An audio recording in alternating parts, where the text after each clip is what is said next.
Now, the Chinese dissident Chen Guangcheng has indicated that he only left the US embassy in Beijing because he feared for the safety of his wife. The blind activist spent 6 days at the embassy after escaping house arrest in his rural village.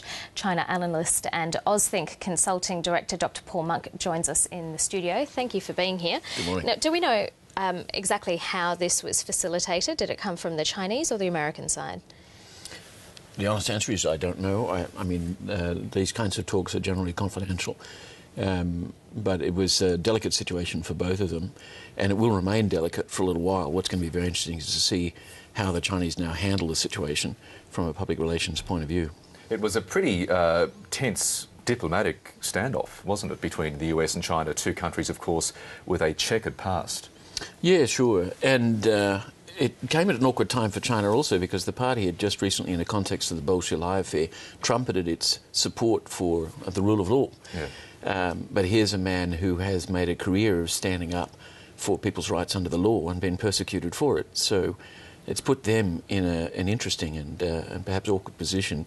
And it's a good opportunity, actually, to hold them to their rhetoric about the purity of the party and upholding the rule of law. And for those perhaps who are not fully aware, tell us about the significance of this fellow in China. Well, Chen Guangcheng is an interesting figure in a number of ways. First of all, because he's blind, and so he's an unusual figure. He's a kind of the Stevie Wonder of Chinese human rights activism, you might say. And he has made a career of pointing out abuses under China's population control program, forced abortions and sterilizations, abuses of the law insofar as peasants have been deprived of their property without compensation. And the party, which announces that it wants to uphold the rule of law, has seen fit to persecute him for seeking to do so. So he's not alone in this respect, of course. There's been a number of human rights lawyers who have tried simply to uphold the law and have suffered quite grievously in consequence. So he's a banner figure, really, for the needed changes in China. And if I may say so, if those people in the party, like Wen Jiabao, who more or less genuinely want to see some reform in this respect, turned him into a hero instead of a persecuted victim, they'd be getting on the front foot. How do you think it's going to be received, his claims that his family's safety was threatened? Well, I think it's, if I may put it this way, it's routine that that's what happens. All other dissidents find that their families are threatened, they're harassed, they're confined, some of them are beaten up at times. So this is not new, and it's in no way lacking in credibility. It won't land well outside China. The party will tend, of course, to deflect it, deny it, cover it up.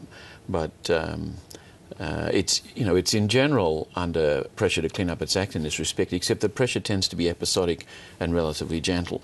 And so it's going to be largely an internal affair as to whether people inside the party decide to try and take up this agenda and do something about it. Hillary Clinton is in China. One thing this move does do is take off the table a thorny issue, because there are a whole lot of serious other issues she is discussing with her counterparts in Beijing. Yes, that's true. And what's interesting is that they've been able so quickly to engineer what looks like some kind of deal. I mean, Chen at least seems to be under the impression that the US has extended a degree of protection to him because he is supposed to have sent a message to Hillary Clinton saying, I would like to kiss you. I'm not sure how she responded to that. But it remains to be seen whether, in fact, that is likely to happen, or whether, as you say, he left the embassy less because of a sweetheart deal than because his family were threatened. After Hillary leaves town, we'll see what transpires. That's going to be the big test, isn't it? It is. Once the media spotlight is off in terms of coverage of her visit. Absolutely.